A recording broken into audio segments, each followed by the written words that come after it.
Hello guys, welcome back to my channel. నేను ఈరోజు మా ఫ్యామిలీతో మా అత్త వాళ్ళం కలిసి అరుణాచలం ట్రిప్ ప్లాన్ చేసాము. పదండి, మీ అరుణాచలం ఎలా ఉంటుందో చూపిస్తాను మీకు కూడా.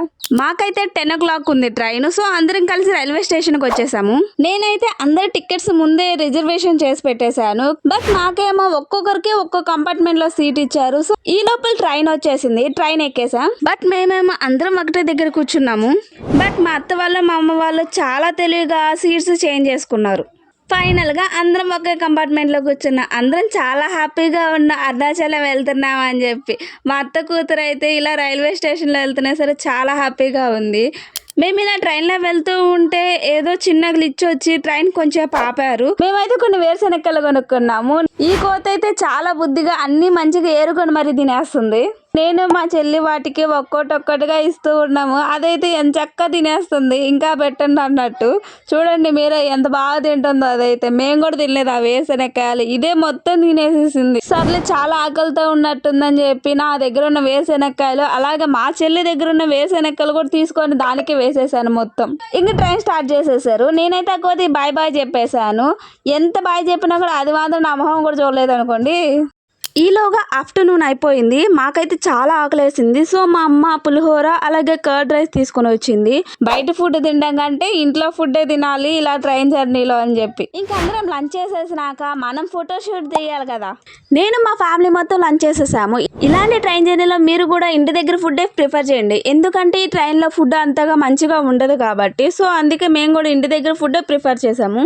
ఇక ఫుడ్ కంప్లీట్ అవ్వగానే రీల్స్ ఫొటోస్ మీద పడిపోయాము. నేను మా చెల్లి. నేనైతే ఫుల్ గా ఇలాగ ఫస్ట్ టైం రీల్స్ తీసుకుంటున్నాను. అది కూడా ఇలా రిజర్వేషన్ లో డోర్ దగ్గర ఎవరు లేకుండా ఫొటోస్ దిగడం చాలా ఎక్సైట్మెంట్ గా అనిపించింది నాకైతే. ఇక మా ఫోటోషూట్ కంప్లీట్ చేసుకొని కంపార్ట్మెంట్ లో రాగానే మా అత్త మా అమ్మ యుద్ధం చేస్తున్నారు. ఎందుకని చెప్తే సీట్ కోసం. ఇక మా అత్త నా సీట్ కేసి టెండర్ వేసి గోలగాలు చేసింది. నాకు ఆ సీటే కావాలని చెప్పి. ఇంతలో మా స్టేషన్ వచ్చేసింది. సో గబగబాలు దిగేసాం. ఈ స్టేషన్ అయితే కాట్పాడి జంక్షన్. మేమైతే డైరెక్ట్ గా నెల్లూరు టు కాట్పాడి జంక్షన్ కి బుక్ చేసుకున్నాం ట్రైన్. మాకైతే ట్రైన్ దిగేసరికి 5 అయింది. కాకపోతే జర్నీ చేసామనే టైట్నెస్ మాత్రం ఏమీ లేదు. ఇక్కడికి వచ్చేసరికి మా అత్త కూతురు సెల్ఫీల మీద సెల్ఫీలకి పోజులు ఇస్తుంది సెల్ఫీలు తీయమని చెప్పి. మళ్ళీ ఇక్కడికి వచ్చి బస్ స్టాండ్ లో ఇంకో బస్ కోసం వెయిట్ చేస్తున్నాము. నాకైతే సరిగ్గా తెలియదు. నేనైతే గూగుల్ మ్యాప్ చూసే వెళ్ళిపోతున్నాను. ఫైనల్ గా అరుణాచలం టెంపుల్ దగ్గరికి అయితే వచ్చాము. రాజగోపురం దగ్గరికి. వీడియోలో నైట్ టైం అయ్యేసరికి అంత కనిపించట్లేదు కానీ ఇక్కడైతే వ్యూ అయితే చాలా బాగుంది. టెంపుల్ అయితే చాలా పెద్దగా చాలా మంచిగా కనిపిస్తుంది. ఈ కేరళ సైడ్ ఎక్కువగా ఇలాంటి పెద్ద పెద్ద టెంపుల్స్ ఉంటాయి. మన సైడ్ అంత పెద్ద టెంపుల్స్ ఉండవు అనుకోండి. మా అమ్మ వాళ్ళు ఇక్కడైతే షాపింగ్ చేసేస్తున్నారు.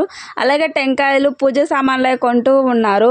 ఇక మేమైతే స్టార్ట్ చేయాలి. గిరి ప్రదక్షిణ స్టార్ట్ చేద్దామని చెప్పి చూస్తున్నాము. అంతలోకి కాకపోతే ఇక్కడ పూజ చేయాలంటే ఒక చిన్న పూజ. ఎలా అంటే టెంకాయ కొట్టి దీపారాధన చేయాలని చెప్పి అన్నారు. ఇక్కడ మా అత్త వాళ్ళు మా అమ్మ బేరాలాడి మరి తీసేసుకుంటున్నారు టెంకాయలు. గిరి ప్రదక్షిణ చేసే ముందు ఇలా దీపం పెట్టాలి. 1000 ఒత్తులతేమో చేసి పెడతారు. ఈ రాజగోపురం ఎదురుగానే పెట్టాలన్నమాట. రాజగోపురం ఎదురుగానే దీపాలు పెట్టడానికి ప్లేస్ ఉంటుంది. సో మా అన్న అయితే దీపం వెలిగించేస్తున్నారు. మా అమ్మ అయితే మెయిన్ గా మా అన్నే దీపం పెట్టాలని చెప్పి మా చెల్లి మా అన్నకి హెల్ప్ చేస్తూ ఉంది. నేనైతే వీడియోస్ ఫొటోస్ తీసుకుంటూ ఉన్నా. ఇంత పెద్ద టెంపుల్ అయితే నేనైతే ఫస్ట్ టైం చూడడము. చాలా పెద్దగా చాలా మంచి తిరుపతిలో ఉన్నట్టుంది టెంపుల్ అయితే. పాజిటివ్ వైబ్స్ అయితే ఉన్నాయి. ఈ టెంపుల్ కి రాగానే చాలా ప్రశాంతంగా అనిపించింది. నేనైతే చాలా పీస్ఫుల్ గా అనిపించింది నా మైండ్ వరకు అయితే. ఇక మా అమ్మ వాళ్ళు దీపారాధన చేసేసరికి చాలా టైం పడుతుంది. ఇప్పుడైతే ఎగ్జాక్ట్ గా 8 o'clock అవుతుంది టైం. మేమైతే ఇంకా ఫుడ్ కూడా తినలేదు. ఇంకా మా అమ్మ వాళ్ళు దీపారాధన కంప్లీట్ అవ్వగానే ఇక గిరి ప్రదక్షిణ స్టార్ట్ చేసేసాము. 14 kilometers ఇలాగ కాలినడకనే నడవాలి మొత్తము. అది కూడా మార్నింగ్ టైం అయితే బాగా ఎండ ఎక్కువ ఉంటుందని చెప్పి నైట్ టైమే స్టార్ట్ చేసాము. ఇంకా ఎక్స్పీరియన్స్ ఎలా ఉంటుందో మేము కూడా చూడాలి. మేము ఈ గిరి ప్రదక్షిణ కంప్లీట్ చేసేలోపు మీరు మన ఛానల్ సబ్స్క్రైబ్ చేసుకోండి. లైక్ షేర్ చేయడం మర్చిపోమాకండి.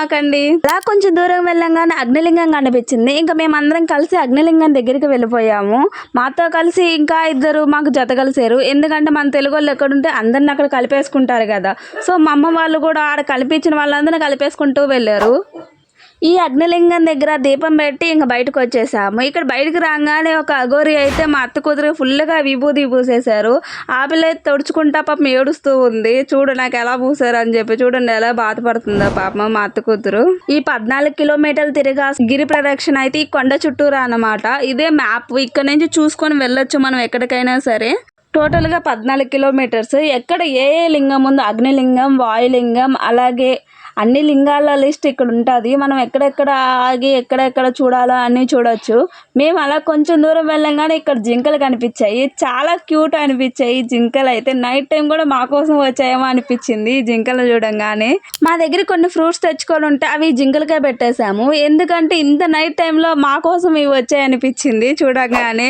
చూడండి ఎన్ని జింకలు వచ్చాయి, ఎంత ముద్దుగా అనిపిస్తున్నాయి అంటే చాలా బాగున్నాయి ఇవి అయితే అసలుకి. ఇంకా మా దగ్గర ఉన్న ఫ్రూట్స్ అన్ని వీటికే పెట్టేశారు. మా అత్త దగ్గర ఉన్న ఫ్రూట్స్ కూడా పెట్టేసింది అలాగే వీటికి.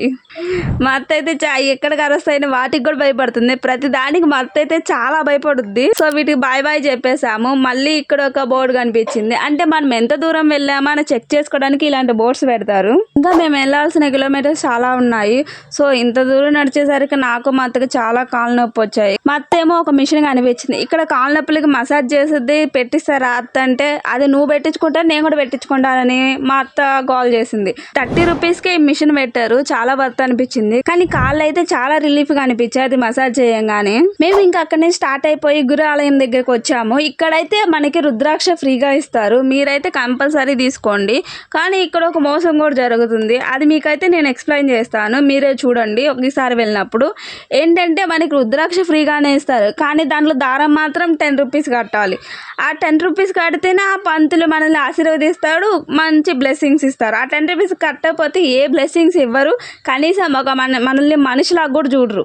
మా అమ్మ అయితే ఇక్కడైతే చాలా ఫీల్ అయింది. అంటే మా అమ్మ ఇచ్చింది 10 రూపీస్, నేను ఇవ్వలేదు 10 రూపీస్. సో ఆయన అయితే ఒక మనిషి లెక్క కూడా చూడలేదు, ఏదో పురుగుల లెక్క చూశాడు. సో ఇక్కడైతే అదైతే చాలా బ్యాడ్ అనిపించింది నాకైతే. ఒక్కసారి మీరు కూడా వెళ్ళినప్పుడు చూడండి, అంటే దేవుడి దగ్గర ఇలాంటివి జరుగుతున్నాయా అనిపించింది ఒక్కసారిగా. ఇక మేమైతే అక్కడి నుంచి మోక్ష మార్గం దగ్గరికి వచ్చేసాము. ఇక్కడైతే ఈ మోక్ష మార్గం నుంచి బయటకు వస్తే మనం ఇప్పటి వరకు చేసిన పాపాలన్నీ కంప్లీట్ గా పోతాయని చెప్పి నమ్ముతారు. నాకైతే ఇక్కడ చాలా ఆశ్చర్యం కలిగింది. ఎందుకంటే ఇక్కడ చాలా చిన్న గొంతులో అంత పెద్ద ఎంత లావుగా ఉన్న మనసైనా పట్టేస్తారు. అలాగే నేను వచ్చాను, బట్ నేను ఎక్కడ ఇరుక్కుపోతానేమో అనిపించింది. అలాగే బయటకు వచ్చేసాను. నాకైతే చాలా ఎక్సైట్మెంట్ గా అనిపించింది. ఇంకా మా అత్త అయితే ఇరుక్కుపోయిందని చెప్పి తెగ ఆడొస్తుంది. పాపం అక్కడ ఒక ఆయన ఉంటే ఆయనే హెల్ప్ చేసి బయటికి లాగాడు. మా అమ్మ అయితే చాలా పరమ భక్తురాలు, అందుకే అంత సింపుల్ గా వచ్చిందేమో అనిపించింది నాకైతే. అందరైతే అంత అవస్థలు పడుతుంటే మా అమ్మ అయితే చాలా సింపుల్ గా అసలుకి ఏంటో అట్ట వెళ్ళి అలా వచ్చి మెట్లు ఎక్కువ వచ్చినట్టే వచ్చేసింది.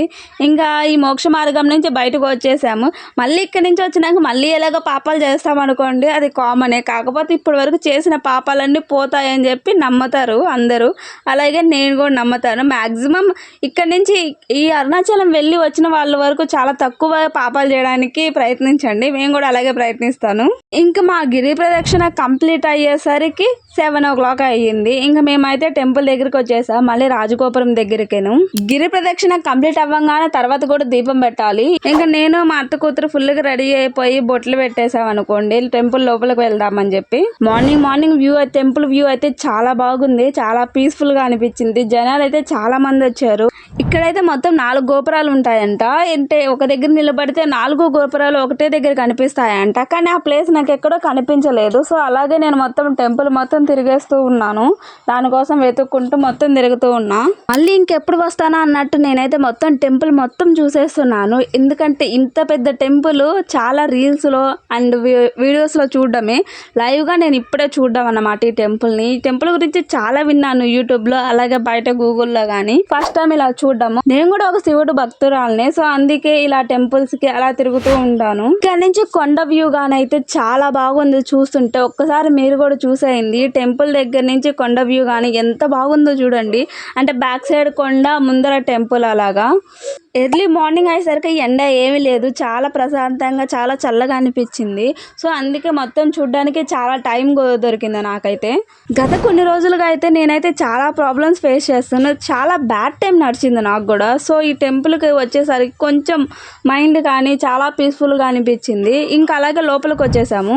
ఇంకా అలా మొత్తం టెంపుల్ మొత్తం చూస్తూ ఇంకా దర్శనానికి అని చెప్పి లోపలికి వచ్చేసాము. ఇక్కడైతే ఏదో యాగం చేపిస్తున్నారంట. సో అందుకే ఇన్ని దీపాలు, శంఖాలు చాలా పెట్టేస్తున్నారు. జనాలు అయితే చాలా మంది వచ్చున్నారు చూడ్డానికి. ఎంత పెద్ద క్యూ ఉందో మీరో చూడండి లోపలైతే. క్యూ అంతా దాటుకొని లోపలికి వెళ్ళేసరికి మాకైతే చాలా టైం పట్టింది. మేము కూడా ఇంకా క్యూలోని నిల్చొని ఉన్నాము. అలాగే కొంచెంసేపు టైం స్పెండ్ చేద్దామని మొత్తం టెంపుల్ మొత్తం తిరిగి చూసేస్తున్నాను నేను. ఇక్కడికి వచ్చేసరికి ఇక్కడైతే ఇలాగే ఈ స్ట్రక్చర్లోని ఈ 4 గోపురాలు నిల్చొని ఉంటాయి. ఇక్కడ నుంచి ఒక దగ్గర నిలబడితే ఈ 4 గోపురాలు ఒకటే చోటు నుంచి కనబడతాయంట మనకి. ఆ ప్లేస్ ఎక్కడ నాకు కూడా కనిపించలేదు. సో అందుకే నేను కూడా ఇంకొచ్చేసాను. పెద్ద వెతక్కోకుండా చాలా ట్రై చేశాను, కానీ ఎక్కడ కనిపించలేదు. సో ఇక్కడ చూసుకునేసరికి ఎక్కడ ప్రసాదాలు పెడతారా అని చెప్పి వెతుకుతుంటే ఎక్కడ కనిపించలేదు అనుకోండి. మేమైతే ఇంకా ప్రసాదాల కౌంటర్ దగ్గరకు వచ్చేసాము. అక్కడ ప్రసాదాలన్నీ తీసుకొని ఇంకా మేము స్టార్ట్ అయిపోయాము. ఇక్కడైతే మా అమ్మ వాళ్ళు ఎటు నుంచి వెళ్ళాలో ఎటు వెళ్ళాలో కూడా తెగ వెతికేస్తూ ఉన్నారు. ఇంక మొత్తం చెక్ చేసుకుంటూ అలా చూస్తూ వెళ్తూ ఉన్నాము. మళ్ళీ ఈ అరుణాచలం ఎప్పుడు వస్తానో కూడా నాకే తెలియదు. అయితే మాత్రం ఈ అరుణాచలం ఒక్కసారి ఎక్స్పీరియన్స్ చేయాల్సిన టెంపుల్ ఇది. అయితే చాలా బాగుంది ఈ టెంపుల్. అయితే చాలా పీస్ఫుల్గా అనిపించింది. చాలా మైండ్ అయితే చాలా మంచిగా అనిపిస్తుంది. మీరు కూడా ఒక్కసారి వెళ్ళి ట్రై చేసేయండి. ఇంతవరకు నా వీడియో చూసారంటే మీకు కానీ నాకు కంటెంట్ నచ్చితే సబ్స్క్రైబ్ చేయండి, లైక్ షేర్ చేయడం మర్చిపోమాకండి. Bye bye to all. నాకు అరుణాచలం ట్రిప్ అయితే ఇంతటితో కంప్లీట్ అయిపోయింది.